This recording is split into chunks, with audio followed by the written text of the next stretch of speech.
Hey everybody, Erica Serwin here from Pink Buckaroo Designs, and I've got this really cute Christmas treat holder for you. And inside are some new Little Debbie Santa brownies. Let me show you, they're so cute. When I pulled them out, they weren't real red. They were more cherry cobbler, I thought. See the difference? So that's why our project today is more cherry cobbler in color. All the products are cherry cobbler. Now he's really cute, and if you want to find him in your area, go to the Little Debbie Snack Finder. I've linked it on my blog. You can type in your zip code and the Christmas Santa brownies, and they'll tell you exactly where you can find them. It's pretty easy and a nice resource from Little Debbie. So there they are, super cute, and they're pretty affordable, so they make great gifts if you need to hand out a lot of them.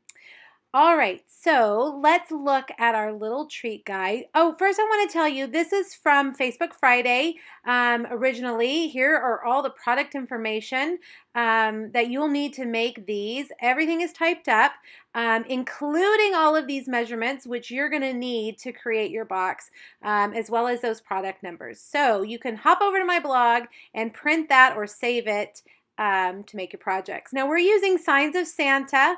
We're using that guy right there. And we are using this little sentiment from Sincerely Santa. It's a great one. We're going to overlay it over Santa. All right, let's get started. The first thing you're going to need is your cherry cobbler cardstock and your Simply Scored. This cardstock is 6 by 6. Now remember, all of this is on the PDF, so don't feel like you have to frantically write it all down. So both sides are the same, so it doesn't matter where you start. You're going to score one side at 3/4 of an inch, 2 3/4, 3 1/2, and 5 1/2. Now, remember, yeah, there they are on the page. Turn it, and you're going to score the other side at 3/4 of an inch and 5 1/4. All right, now let's fold all of those lines. We need to burnish all of those, get a nice crisp fold. If you have your bone folder, go ahead and use that to make sure you get those really nice and crisp. All right, now this is what it looks like. Over here, that's where we did the second measurements, the 3/4 and the 5 1/4. Here's the first side where we did the measurements, and over here is a skinny tab. This is going to be the tab where we put our adhesive. So look at your paper when you're cutting. Make sure you know where that skinny tab is, because the sides are 3/4 of an inch thick, and this tab is only 1/2 an inch. Now go in and cut off these squares here. Just cut them right off using your paper snips, and then turn it, and we're going to cut all of these score lines up to the horizontal line, just like that, stopping at that horizontal score line. All right, get all these out of the way. Now get your adhesive. You want to use something strong like Fast Fuse or tear and tape. If you have tear and tape, don't use your snail.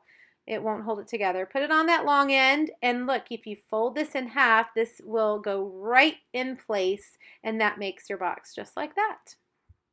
All right, now on one end, we're going to adhere it closed, so fold in the small tabs first, and you want to find where that rough edge is, where that tab is folded over. That's going to be your back side. So that means you're going to fold in the front tab first. So fold in that back tab, and then put adhesive there, and fold over the front tab. That's going to give you that rough edge on the back and a smooth edge on the front.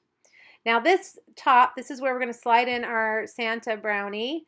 Put it in, fold it the same way, putting the front flap in first, or last, so that you have that smooth edge. Now don't adhere it, that'll make it easy for the recipient to open it.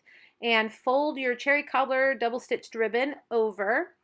If they have to tear into it, the box will be not reusable, but this way they could reuse it and regift it if they'd like. All right, so tie this bow here to hold the box closed. We're just going to tie a bow. You'll see it has different stitching on both sides, but both types of stitching are cute. There we go, we've got it, and it is ready. Now, we're going to use this piece of designer series paper. It's called Dashing Along, and it measures 1 3/4 by 4 1/4. Here's the rest of the paper. This is a great stack you will only find online. It's not in the catalog. Stampin' Up! Brought it back. It was a Hostess exclusive, but now you can actually buy it. And the best part is that there's 4 sheets of each pattern, which really helps. If you're mass producing, you can get more of the same pattern out of one pack. So there's 3 different double-sided designs, and it's Cherry Cobbler and Garden Green, which are 2 great Christmas colors. This is the one we're going to use here on the box. So look for that on the online store. Now you've cut your piece down, and you're going to just sandwich that ribbon behind that DSP. That's going to keep that ribbon in place when they untie it, just like that. All right, now let's make the little tag. I've got a piece of thick Whisper White, and I'm going to stamp our cute little Santa in Memento. This is a water-based ink. We need to use water-based ink when we are using Stampin' Blends because they are alcohol-based. So use your Memento Black, stamp him nice and firm there on your thick Whisper White. And then look how he's so cute. Now remember, you know what? We're not going to need all of him because we're going to punch him out with a circle. So don't worry about coloring everything. And make sure you use that Memento. Now take your light Cherry Cobbler, Stampin' Blend, and just start coloring in small sections. You don't need to be too particular with too much shading because it's going to be under a vellum overlay. But I start with my light Cherry Cobbler, working in little small sections. And these blends color so nicely, they don't leave any marker streaks at all, which is so nice. Makes it really look like a professionally colored image. All right, so get all that colored in. So cute, isn't he? I just love him. All right, now I'm going to use ivory for his face. Make sure you get his little ears. And his face is very small behind his beard there. And his hands. Here we go. Isn't he just so cute? That's all you have to do. Now we're going to add a little bit of rosy cheeks there with Flirty Flamingo. You don't have to do that, but of course Santa needs his rosy cheeks. All right, so there he is, super cute. He's ready to punch out. Oh wait, we forgot to do his buckle.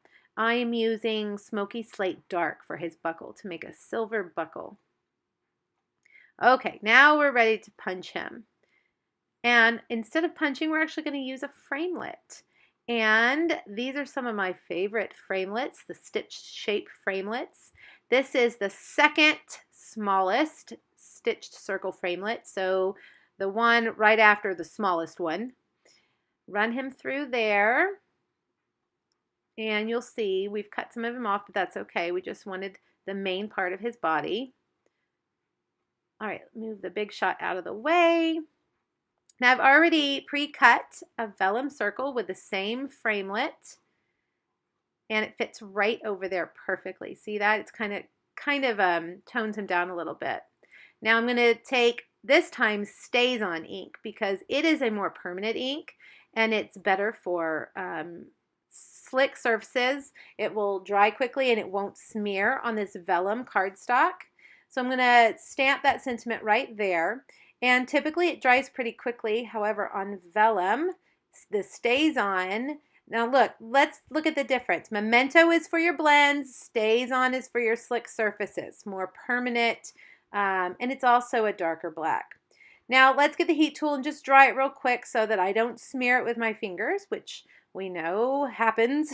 But that heat tool will ensure that it's completely dried and you won't smear it, because we're going to just adhere it right down on top of his little face. I'm just using Fast Fuse right there in the center underneath the words, so you really won't see that adhesive. All right, we're almost done. Just one more thing. We need to get this piece of galvanized metallic paper. It's 1 inch by 4. And I'm just going to cut a V in the bottom of it with my banner triple punch. There we go, making a little banner. Put some adhesive on the back and just adhere it right there under that bow. And then of course Santa needs Stampin' Dimensionals behind him. Got to have some dimension here. And I'm just going to adhere him right there. And there we have it. A pretty simple project. Wouldn't those be cute? Just handing those out around at the office or at school or your neighbors. Now, if you want to make these, make sure you go over to my blog and download that PDF.